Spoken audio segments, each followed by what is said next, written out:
Imagina a Inglaterra, no finalzinho do século XV. A nação inteira respira aliviada, sabe? Acabou de sair do caos sangrento da Guerra das Rosas. Uma paz muito frágil, né? Muito frágil. E enquanto essa nova paz tenta se estabelecer, das sombras, emerge um terror completamente invisível. E não é um exército, não é nada que eles conhecessem. Exato, é uma doença. Uma enfermidade que ainda nem tinha nome, que atacava como fantasma e matava, em questão de horas. Eles viriam a chamá-la de a doença do suor. E o que é absolutamente fascinante e, olha, arrepia até hoje, não é só como ela matava, é como ela desapareceu. Isso. Pense em outras grandes pragas da história, tipo a peste negra, a varíola. Elas são como rios que deixam um leito mesmo depois de secos. Elas evoluem, retornam, deixam rastros. Deixam cicatrizes. Exato. Essa não. Ela surgiu do nada, aterrorizou gerações por quase 70 anos e aí, simplesmente, se apagou da existência. Como um espectro que se dissipa no ar. É como se a história tivesse tido um pesadelo e, ao acordar, tentar-se esquecer. E é por isso que hoje a gente vai fazer um mergulho nesses anais esquecidos do tempo para desvendar a história desse fantasma biológico. Uma epidemia que desafiou reis, que pode ter reescrito o destino de uma nação inteira e que, bom, se tornou um dos maiores e mais perturbadores enigmas da medicina. Ok, vamos lá para o começo de tudo. O ano é 1485. A doença explode pela primeira vez. Como era ser a primeira vítima? Imagina a cena. É de arrepiar. Uma pessoa perfeitamente saudável pela manhã.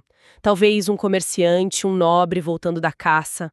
E de repente essa pessoa sente uma onda de ansiedade inexplicável. Um pavor súbito, seguida por calafrios tão violentos que faziam os ossos tremerem. Isso era só o começo. O que vinha depois era uma progressão assim fulminante, quase teatral na crueldade. Dores excruciantes pelo corpo todo, que eram descritas como se os músculos estivessem sendo rasgados. Nossa Senhora! Principalmente no pescoço, ombros, nos membros. O coração disparava uma taquicardia frenética, a mente mergulhava em delírios, e então vinha o sintoma que deu nome à doença. A marca registrada dela. O suor. Mas não era um suor comum de febre, né?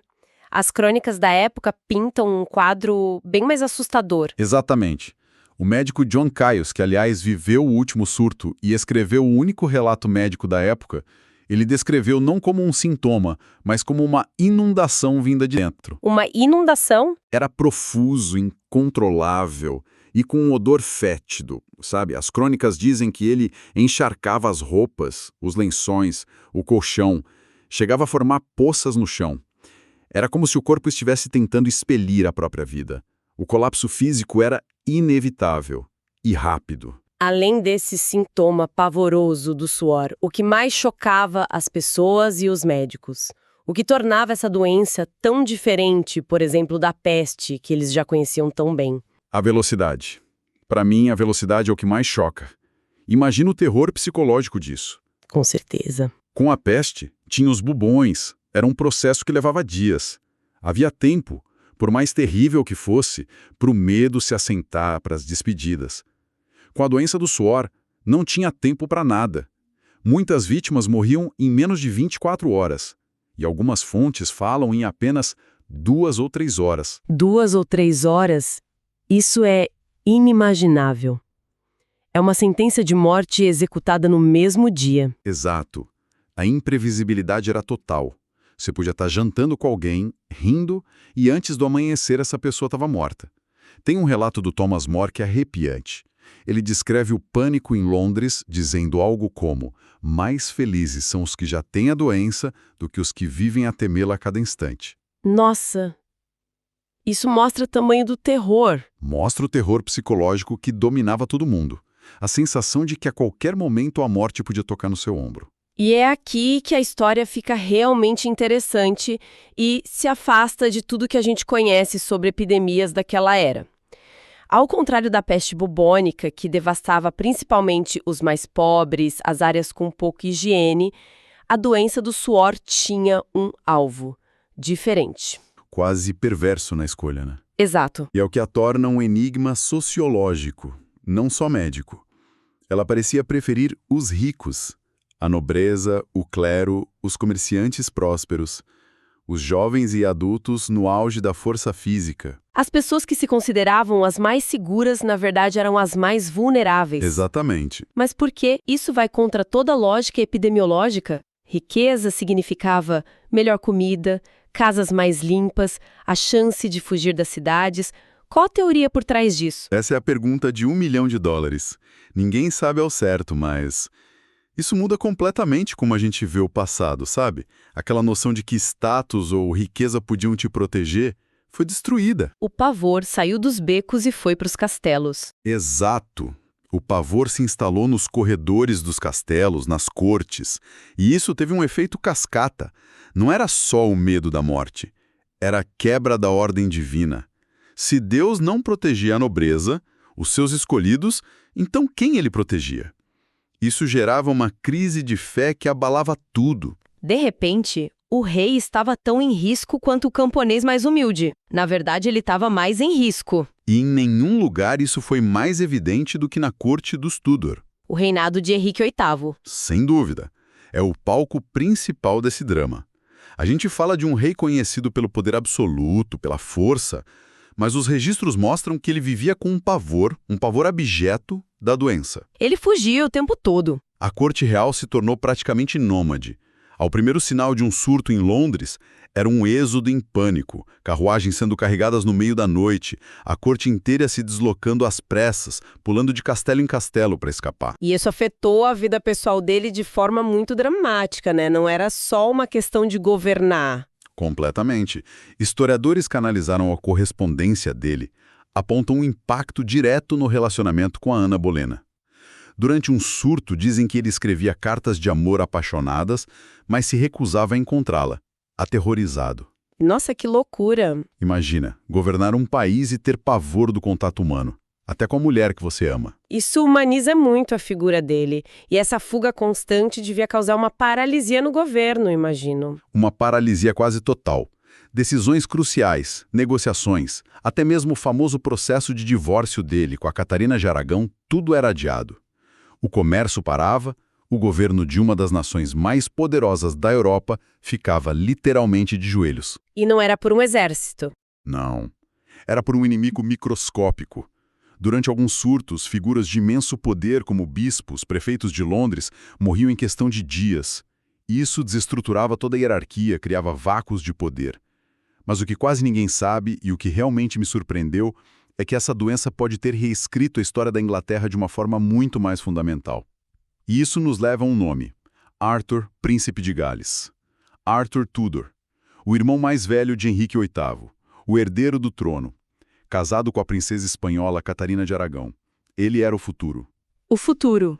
Em 1502, Arthur morre, subitamente aos 15 anos, de uma doença misteriosa, rápida, acompanhada de vapores malignos, como descreveram na época.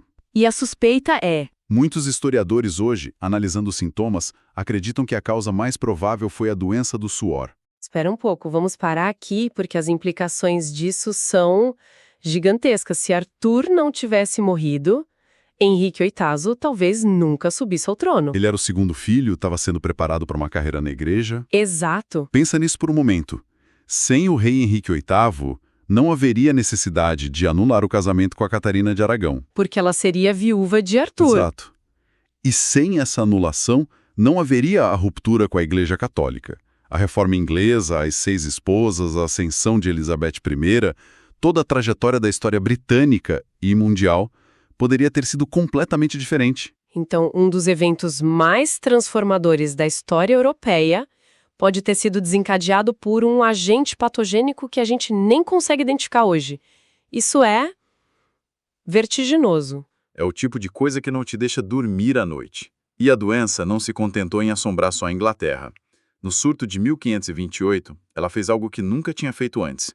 Atravessou o Canal da Mancha. Pela primeira e única vez, sim. Foi como uma incursão relâmpago. Ela se espalhou pela Europa, levando o mesmo terror para cidades na Alemanha, nos Países Baixos, na Escandinávia. O mesmo pânico, a mesma velocidade. O mesmo terror. Mas E aqui o mistério fica ainda mais fundo.